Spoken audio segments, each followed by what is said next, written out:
जो लालच से बजा कोनी और मुंह फोड़ के दिखाया कोनी। अच्छा। और जो कर मारी बांधी मार रखे नहीं थे तो कहे तो मार दूर रखा नहीं हुए और नहीं तो प्रशासन से यह मांगे सख्त कार्रवाई करके फांसी की सजा उड़ती। एक तरफ जहां फौजी देश की रक्षा करता है, बॉर्डर पर दिन रात जागता है ताकि उसका देश और परिवार सुरक्षित रहे, लेकिन रोहतक के इस फौजी ने ऐसा काम किया कि उसके छोटे छोटे बच्चों के सिर से मां का साया छीन लिया।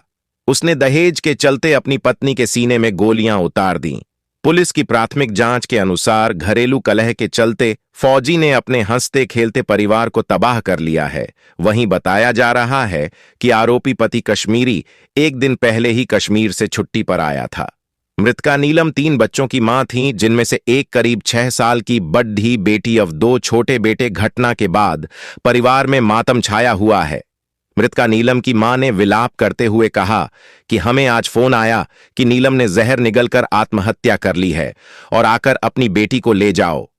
जब हम यहां पहुंचे तो घर के सभी लोग फरार थे और नीलम लहूलुहान हालत में अंदर पड्ढी हुई थी। अब कोई कह रहा है कि गोली मारकर हत्या की है तो कोई कह रहा है कि रॉड मारकर हत्या की है। वही नीलम की मां ने बताया। दोनों के बीच दहेज को लेकर कहासुनी कुछ दिनों से चल रही थी। नीलम के भाई की शादी 7 जनवरी को गांव गत्तौली में हुई थी और वो 10 जनवरी को वापस डोब आ गई थी। तब से ससुराल वाले उसे परेशान कर रहे थे। नीलम की मां का कहना है कि जब से वह घर वापस आई थी तब से कभी उसे कहा जाता था कि भाई की शादी में सोने के कड़े या फिर चैन क्यों नहीं लेकर आई। कभी कहते थे कि तेरे घर वालों ने पैसे क्यों नहीं दिए। वो रात को रो रो कर फोन करती थी।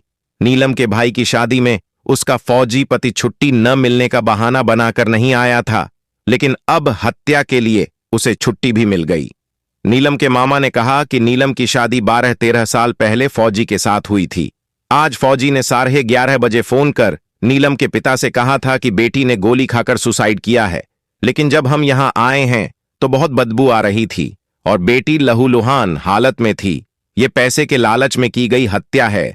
नीलम को काफी समय से परेशान किया जा रहा था, जिसकी कीमत हत्यारों ने हमारी बेटी की जान लेकर पूरी की है।